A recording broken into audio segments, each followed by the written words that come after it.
अब रुक करते हैं उत्तराखंड की खबरों का, उससे एक पहले नजर सुर्खियों पर। केदारनाथ विधानसभा उपचुनाव के लिए मतदान आज, 90,000 मतदाता करेंगे 6 प्रत्याशियों के भाग्य का फैसला। कौशल विकास कॉन्क्लेव का शुभारंभ, युवाओं को स्किल डेवलपमेंट दिए जाएंगे टिप्स, सीएम बोले हम रोजगार देने में सबसे अव्वल। आज शीतकाल के लिए बंद होंगे महेश्वर मंदिर के कपाट, रात्रि प्रवास को गौडार गांव पहुंचेगी डोली। हरिद्वार में जंगल सफारी का बढ़ा क्रेज, राजाजी टाइगर रिजर्व की चीला रेंज के गेट खुलते अधिकांश स्टॉल बुक। उत्तराखंड में बदलेगा मौसम, अगले कुछ दिनों में मैदानी इलाकों में छाए रहेगा कोहरा, तापमान गिरने से बढ़ेगी ठंड। चिन्याली सौंड हवाई अड्डे पर वायुसेना का अभ्यास शुरू, AN-32 विमान ने की लैंडिंग और टेक ऑफ। आप देख रहे हैं के न्यूज, खबरों का सारथी। खबर उत्तराखंड में बढ़ेंगे आगे, उससे पहले हम जानकारी आपको राजधानी लखनऊ से बता दें। और बड़ी जानकारी राजधानी लखनऊ से आ रही है, जहां घमासान शुरू, किसके सिर सजेगा PW प्रमुख का पद। और ये बड़ी जानकारी आपको बता रहे हैं।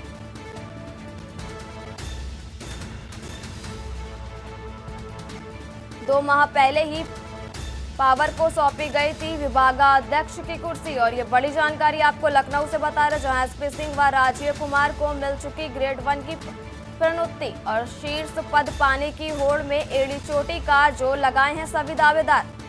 और ये बड़ी जानकारी आपको बता रहे, जहां 2 वर्ष कार्यकाल बाकी रहने वाले शीर्ष अनुभावी की मुख्यमंत्री योगी आदित्यनाथ स्वयं संभाल रहे PWD विभाग।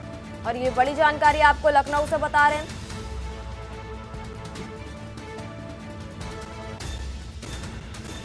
जहां घमासान शुरू, किसके सिर सजेगा PWD प्रमुख का पद। और 30 नवंबर को विभागाध्यक्ष पद से सेवानिवृत्त होंगे योगेश। 2 माह पहले ही पवार को सौंपी गई थी विभागाध्यक्ष की कुर्सी। SP सिंह व राजीव कुमार को मिल चुकी ग्रेड 1 में पदोन्नति। वहीं शीर्ष पद पाने की होड़ में एड़ी चोटी का जोर लगाए हैं सभी दावेदार। और अहम जानकारी आपको लखनऊ से बता रहे, जहां 2 वर्ष कार्यकाल बाकी रहने वाले शीर्ष अनुभवी की मुख्यमंत्री योगी आदित्यनाथ स्वयं संभाल रहे PWD विभाग।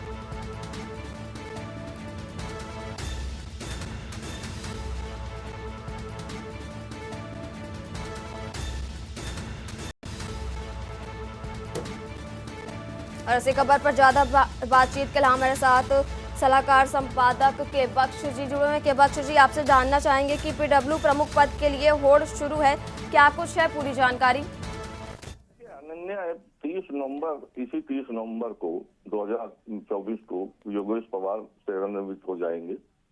और 3 महीने पहले इन्होंने विभाग की कुर्सी संभाली थी। और जब इसके पहले जब PWD में ट्रांसफर हुए थे तो इनको परियोजना का जो है विभाग प्रमुख बनाया गया था। बाद में एक रिटायरमेंट हुआ, उसके बाद इनको PWD के प्रमुख लोक निर्माण विभाग प्रमुख की जिम्मेदारी सौंपी गई और 31 नवंबर को सेवानिवृत्त हो रहे हैं। ये परिपाटी रही है या नियमावली में प्राविधान है कि उसी व्यक्ति को विभागाध्यक्ष की जिम्मेदारी सौंपी जाए जिसका कम से कम 2 साल का रिटायरमेंट बाकी हो। लेकिन इन दोनों को जिनको प्रमोट किया गया है, 2 प्रमुख 2 गेट 2 से गेट 1 में प्रमोट किया, इनका भी 2 साल से कम ही रिटायरमेंट है। तो अब घमासान मचा हुआ है। धन बल, प्रशासनिक बल, राजनीतिक बल का लोग प्रयोग कर रहे हैं। क्योंकि ये प्रयोग कितना सफल होगा, क्योंकि योगी PWD का कोई मंत्री नहीं, सिर्फ योगी आदित्यनाथ जो मुख्यमंत्री है PWD विभाग की जिम्मेदारी संभाल रहे हैं। अब कितना कौन इसमें सफल होता है। और इसके पहले मायावती सरकार में प्रमुख अभियंता के पद को जब टी राम हुआ करते थे, उनको 6 महीने का एक्सटेंशन दिया गया था मायावती सरकार में। और योगेश पवार को भी आशा है कि इन्हें भी 6 महीने का एक्सटेंशन दे दिया जाएगा। लेकिन ये आगे वाला समय तय करेगा किसको दिया जाए। लेकिन बहरहाल इस पद को पाने के लिए घमासान मचा हुआ है। अब देखिए इसमें योगी किसके सर पर जो है विभाग प्रमुख का सेहरा बांधते हैं, ये आने वाला समय बताएगा। अनन्या। और के बख्श जी, आपका बहुत बहुत शुक्रिया तमाम जानकारी साझा करने के लिए। और बड़ी जानकारी आपको राजधानी लखनऊ से बता रहे थे, जहां 2 वर्ष कार्यकाल बाकी रहे और मुख्यमंत्री योगी आदित्यनाथ स्वयं संभाल रहे हैं पीडब्ल्यूडी विभाग, जहां इसलिए जोड़ तोड़ के बजाय किया जा रहा मानकों पर चयन का दावा।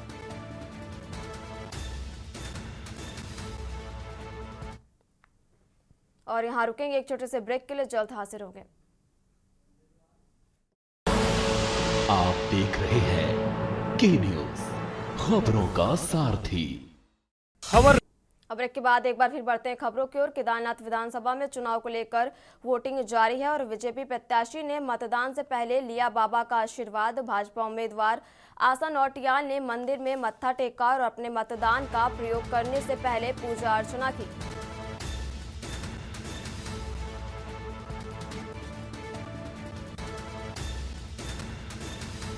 और भाजपा उम्मीदवार आशा नौटियाल ने मंदिर में माथा भी टेका है। और ये बड़ी जानकारी आपको बता रहे, जहां अपने मतदान का प्रयोग करने से पहले पूजा अर्चना की। और अपने मतदान का प्रयोग करने से पहले पूजा अर्चना की। और ये बड़ी जानकारी आपको बता रहे हैं, जहां उखी मठ के ओकाश्वरम मंदिर में माथा टेक कर पूजा अर्चना की। केदारनाथ की जनता अपना आशीर्वाद देने जा रही है। मतदाताओं से अपने मत का प्रयोग करने की भी अपील की है। और ये बड़ी जानकारी आपको बता रहे हैं, जहां केदारनाथ विधानसभा में चुनाव को लेकर वोटिंग लगातार जारी है। बीजेपी प्रत्याशी ने मतदान से पहले बाबा का आशीर्वाद लिया। भाजपा उम्मीदवार आशा नौटियाल ने मंदिर में माथा भी टेका। और ये बड़ी जानकारी आपको बता रहे हैं, जहां अपने मतदान का प्रयोग करने से पहले पूजा अर्चना भी की। अपने मतदान का प्रयोग करने से पहले पूजा अर्चना की।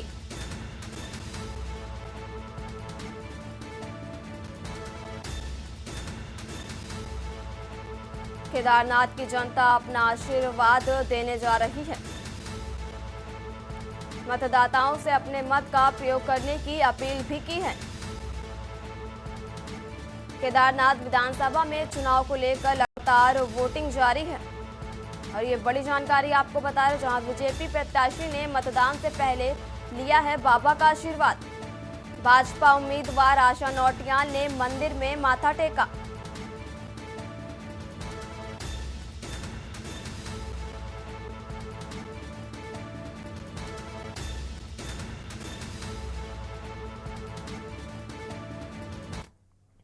और इसी बीच केदारनाथ से खबर आपको बता रहे, जहां उपचुनाव के मतदान में नहीं दिख रहा उत्साह। शुरुआत में मतदाता नहीं दिखा रहे उत्साह। और ये बड़ी जानकारी आपको केदारनाथ से बता रहे हैं।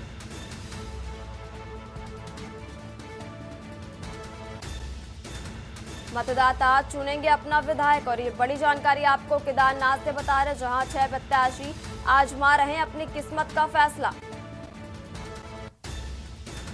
6 प्रत्याशी आजमा रहे हैं अपनी किस्मत का फैसला। और ये बड़ी जानकारी आपको केदारनाथ से बता रहे हैं, जहां आज सुबह 8 बजे से ही चल रहा केदार घाटी में मतदान। व्यवस्थाओं के बीच मतदान लगातार जारी है। शाम 6 बजे तक होगा मतदान।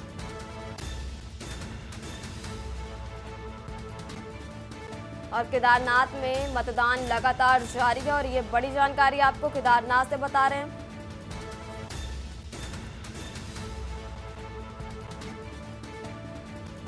और मतदान चुनेंगे अपना विधायक। 6 प्रत्याशी आजमा रहे हैं अपनी किस्मत का फैसला। और ये बड़ी जानकारी आपको केदारनाथ से बता रहे हैं।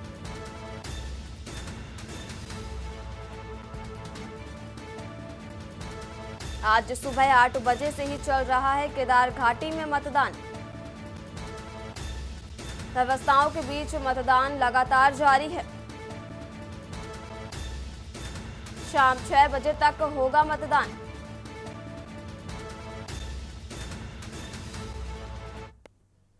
और अगली खबर आपको केदारनाथ से बता रहे, जहां चुनाव के मतदान में नहीं दिखा उत्साह। शुरुआत में मतदाता नहीं दिखा रहे हैं उत्साह।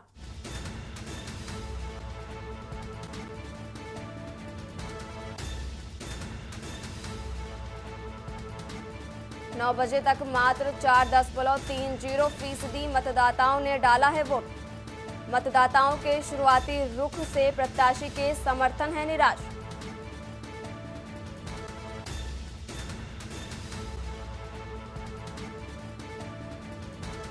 शुरुआत में मतदाता नहीं दिखा रहे हैं उत्साह और सन्नाटा छाया हुआ है। और वहीं 9 बजे तक मात्र 4.30% मतदाताओं ने डाला है वोट। मतदाताओं के शुरुआती रुख से प्रत्याशियों के समर्थन में निराशा है। और वहीं उपचुनाव के मतदान में नहीं दिख रहा है उत्साह। और ये बड़ी जानकारी आपको केदारनाथ से बता रहे हैं, जहां शुरुआत में मतदाता नहीं दिखा रहे हैं उत्साह। 9 बजे तक मात्र 4.30% मतदाताओं ने डाला है वोट।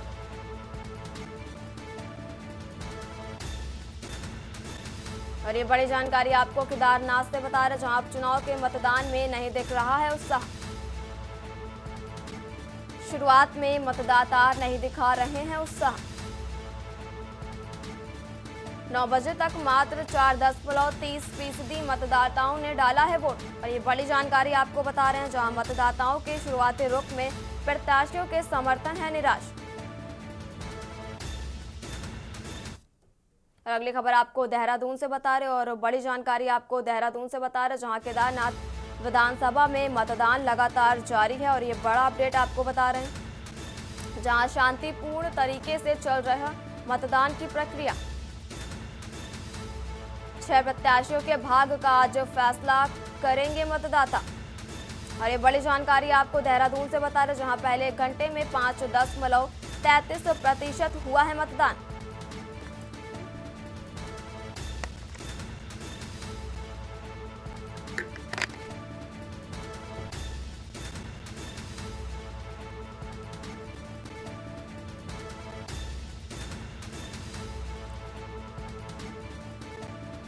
सभी मतदाता केंद्रों में भारी संख्या में व्यवस्था तैनात की गई है।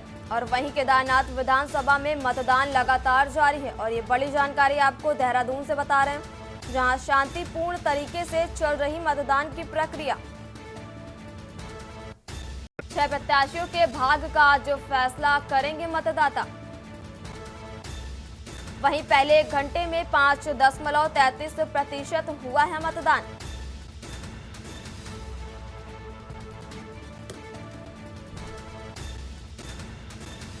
मतदान के लिए बनाए गए हैं 173 बूथ।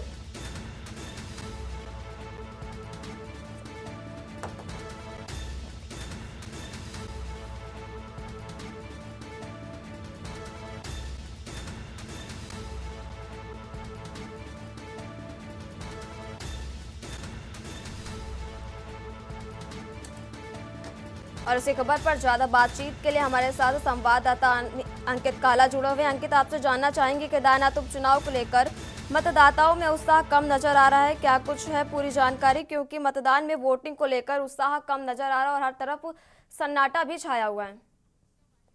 बिल्कुल, आपने सही कहा। इसी तरीके की उम्मीद लगाई जा रही थी, क्योंकि उपचुनाव में बहुत अधिक संख्या में जो मतदाता हैं वो अपने मताधिकार का प्रयोग कमी करते, इस तरीके का चलन देखा गया है।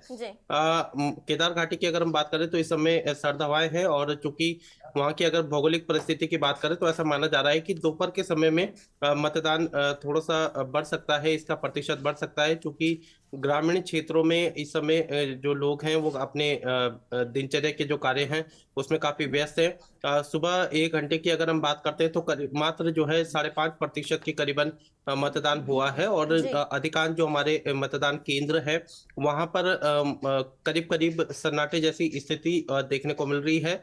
ऐसा माना जा रहा है कि जो विधानसभा में जितना प्रतिशत मतदान हुआ था उससे काफी कम जो है इस उपचुनाव में देखने को मिलेगा। और जो जीत का आंकड़ा भी है, अगर इसी तरीके की परिस्थिति शाम तक देखने को मिलती है तो निश्चित ही जो जीत का प्रतिशत है उसमें भी काफी क्लोज फाइट जो है वो देखने को मिल सकती है। फिलहाल की अगर हम बात करते हैं तो केदारनाथ में कुल 6 प्रत्याशी चुनावी मैदान में हैं। आज केदारनाथ के करीबन 90,800 से अधिक जो मतदाता हैं वो इन 6 प्रत्याशियों के भाग्य का फैसला जो है ईवीएम जी। में कैद कर देंगे। शाम करीबन 6 बजे तक मतदान की प्रक्रिया चलेगी, लेकिन चुनाव आयोग का कहना है कि जितने भी मतदाता मतदान केंद्रों में उपस्थित रहेंगे सभी को अपने मताधिकार का प्रयोग करने की अनुमति दी जाएगी। जी। सुबह 8 बजे से मतदान की प्रक्रिया शुरू होगी। जो हमारे मतदान केंद्र हैं वहां पर सीसीटीवी से नजर रखी जा रही है, सुरक्षा व्यवस्था के पुख्ता इंतजाम है और कोशिश यही की जा रही है कि तमाम जो मतदाता हैं वो अपने घरों से बाहर निकले और मतदान का प्रयोग करें। और आज जी।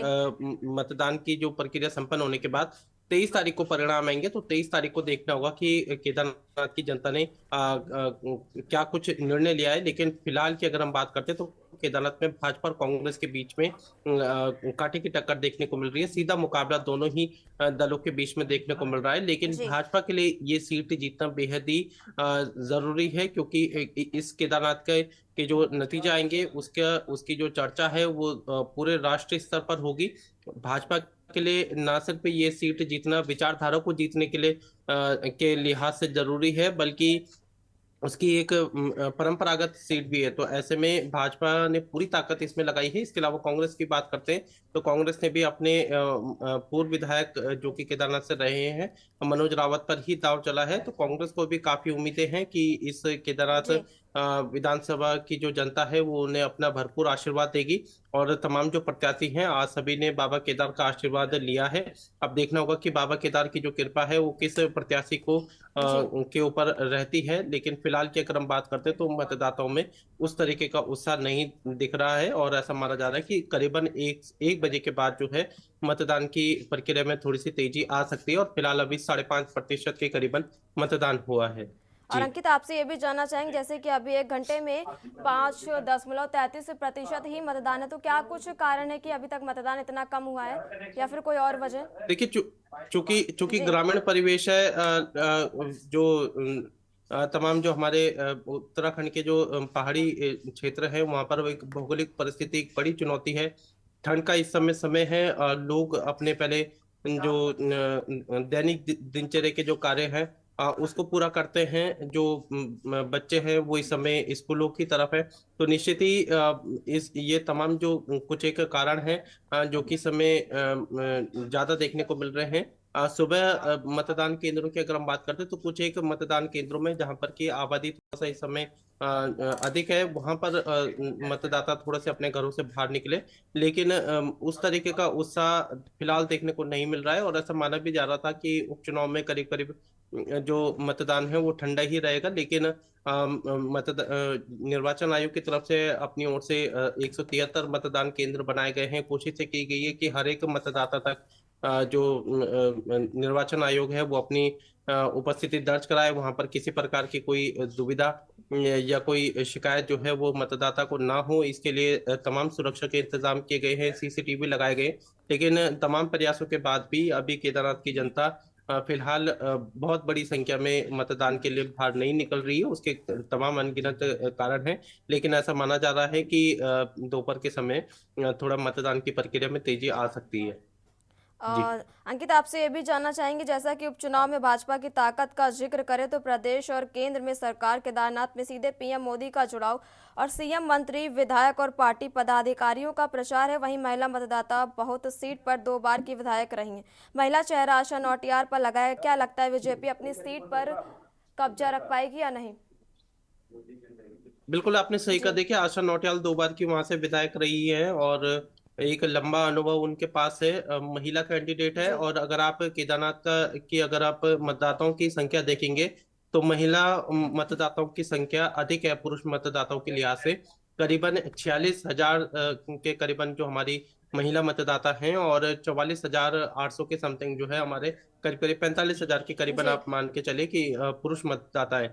तो ये एक निर्णायक भूमिका निभाएगा और हमें लगता है कि कहीं ना कहीं भाजपा ने ये सारा गणित, गुणा गणित जो है वो करके ही ये डिसीजन लिया है कि आशा नौटियाल को जो प्रत्याशी बनाया जाए। क्योंकि वहां से जो शैला रानी रावत जो कि दिवंगत विधायक रही है केदारनाथ की, उनकी सुपुत्री टिकट की दावेदारी कर रही थी। जी। लेकिन तमाम परिस्थितियों को देखते हुए भाजपा ने यही निर्णय लिया है कि अपने जो पुराना चेहरा है, जिनको अनुभव है, उन्हीं पर ही दाव चला है। और ऐसे में आशा नौटियाल से भारी उम्मीदें भारतीय जनता पार्टी को है। चलिए और अंकित, भारतीय आपका जनता बहुत पार्टी बहुत ने शुक्रिया अधिक जानकारी साझा करने के लिए। और अहम जानकारी आपको देहरादून से बता रहे, जहां पहले 1 घंटे में 5.33% ही मतदान हो पाया है और मतदान के लिए बनाए गए हैं 173 बूथ।